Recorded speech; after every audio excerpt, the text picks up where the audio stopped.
seja bem-vindo ao nosso curso de capacitação IFRR, módulo 2, assessoramento pedagógico.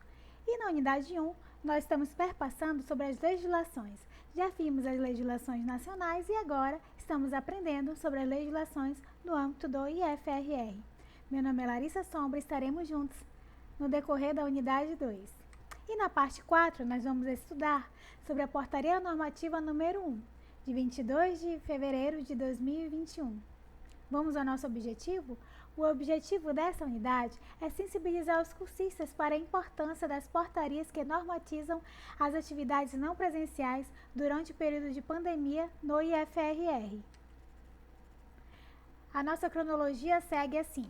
Já vimos a Portaria Normativa 2, a Portaria 4, a 5, a 6 e a 8 de 2020. E agora vamos iniciar nossos estudos nas portarias de 2021, iniciando pela Portaria 1. A Portaria Normativa número 1, ela substitui a Portaria Normativa número 5.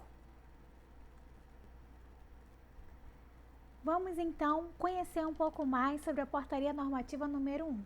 Ela se subdivide em 6 capítulos. O primeiro, disposições iniciais, o segundo, do planejamento, acompanhamento e execução do plano de ensino de atividades não presenciais, o terceiro, da avaliação do processo de ensino-aprendizagem, o quarto, da reunião pedagógica, o quinto, do conselho de classe e o sexto, do colegiado de curso. Capítulo 1. Disposições iniciais. A presente portaria normativa visa o que? Regulamentar os artigos 16 e 36 da Portaria Normativa número 8, que nós estudamos. O artigo 16, ele fala sobre as avaliações das atividades propostas. E o artigo 33, ele prevê a criação de uma comissão com representantes das equipes pedagógicas de cada campo, que é a comissão de acompanhamento, já existente. O artigo 3º, ainda do capítulo 1, ele fala do processo desse acompanhamento das atividades não presenciais, que inicia como? Que inicia sobre o planejamento, acompanhamento e execução do plano de ensino das atividades não presenciais. Em segundo passo, a avaliação do processo de ensino-aprendizagem. Em terceiro, as reuniões pedagógicas. Em quarto, o conselho de classe. E em quinto, o colegiado de curso. Então, do capítulo 2, do que tange do planejamento, acompanhamento e execução do plano de ensino de atividades não presenciais, cabe ao docente a elaboração e ajustes do plano de ensino de atividades não presenciais de acordo com as recomendações do setor pedagógico. Ou seja, no parágrafo único que está no canto inferior da sua tela. Caso esse plano ele tenha alguma modificação, é muito importante você estar comunicando a coordenação de curso e o setor pedagógico. Então, do que tange a avaliação? O que a portaria 1, ela nos fala sobre a avaliação? A avaliação do desempenho do estudante será contínua e cumulativa, sempre, claro, prevalecendo os aspectos qualitativos sobre os quantitativos. Ainda sobre a avaliação. Essa verificação de aprendizagem, ela será expressa de uma forma a meio de notas, de uma escala de 0 a 10 pontos, sendo admitido uma casa decimal para situações tanto de regime seriado quanto de regime modular. Ao final de cada oferta do componente curricular, a coordenação de curso deverá aplicar a avaliação do processo de ensino. Como assim? Terminou-se então o ciclo de ofertas, então essa coordenação de curso ela vai aplicar essa avaliação do processo de ensino-aprendizagem das atividades, verificar o que o nosso público-alvo está achando, os estudantes, se eles têm alguma sugestão, quais as dificuldades enfrentadas, entre outros. Essa avaliação é importantíssima para que nós, enquanto ensino, possamos dialogar com os alunos e fazer com que eles se aproximem mais do Instituto como um todo. E esse resultado dessa avaliação, ele vai servir como norteador para a realização das nossas reuniões pedagógicas, assim como o conselho de classe. As avaliações deverão ser adaptadas pelos docentes para os estudantes com necessidades educacionais específicas. Isso é muito importante. No seu planejamento, professor, já faça essas adequações para que o processo de ensino-aprendizagem seja proveitoso para os alunos também. O NAPNE ir para a casa dos campos que não tem NAP, a pessoa é responsável por esse acompanhamento, é claro que ela está apta a lhe auxiliar para que você possa vir adequar o plano segundo as necessidades de cada aluno, promovendo assim a inclusão. Então, ainda sobre o processo de ensino-aprendizagem da avaliação do sistema modular, o que a portaria nos fala? Nos cursos de oferta modular, o docente deve utilizar entre 1 a 12 instrumentos avaliativos por semana diferentes entre si. Então, você utilizou o questionário, você pode utilizar uma outra forma, o Wiki, por exemplo, para poder vir a mediar as avaliações durante a semana com os seus alunos. O processo avaliativo deverá ficar estabelecido no plano de ensino esse processo, como você vai estudar esse processo, quais instrumentos que você vai utilizar, quais estratégias didáticas que você também vai utilizar com os alunos. Subcapítulo 2, da avaliação do sistema seriado para os cursos técnicos. No regime seriado, a organização das atividades não presenciais corresponderá à distribuição da carga horária e ementa do componente curricular por bimestre, primeiro, segundo, terceiro e quarto bimestre. Para constituir, então, essas avaliações não presenciais por bimestre, o docente deve utilizar entre 1 a 12 instrumentos avaliativos diferentes entre si, ficando a critério do docente, a cada AV constituída. No inciso 2 do artigo 12º, a complexidade das atividades avaliativas deve levar em consideração a carga horária semanal estabelecida a considerar a quantidade de componentes ofertados simultaneamente. Um exemplo, no meu campus, Boa Vista, é ofertado 4 componentes curriculares simultaneamente, uma hipótese. Então, eu tenho uma carga horária de 40 horas, eu irei ofertar por semana 2 instrumentos avaliativos diferentes entre si. Tudo bem. E eu passo, então, para os alunos um questionário com 50 questões e uma dissertação de, no mínimo, 5 laudas, sendo que ele já tem outros componentes curriculares em execução. Então, esse inciso, ele fala da complexidade, a sua carga horária, o que você quer realmente alcançar para não sobrecarregar o aluno. Por mais que nós estejamos em oferta remota, mas nós precisamos também ter essa conscientização para não sobrecarregar o aluno, que se tenha um processo de ensino-aprendizagem eficiente para todos. Essa complexidade, ela também deve estar dentro do seu plano de ensino de atividades não presenciais, essa descrição. Do sistema de avaliação de aprendizagem para os cursos de graduação. Para constituir a avaliação das atividades no curso de graduação por módulo, o docente deve utilizar também de 1 a 2 instrumentos avaliativos por semana diferentes entre si. A nota do módulo corresponderá à média aritmética das atividades avaliativas. A complexidade das atividades avaliativas deve levar em consideração o quê?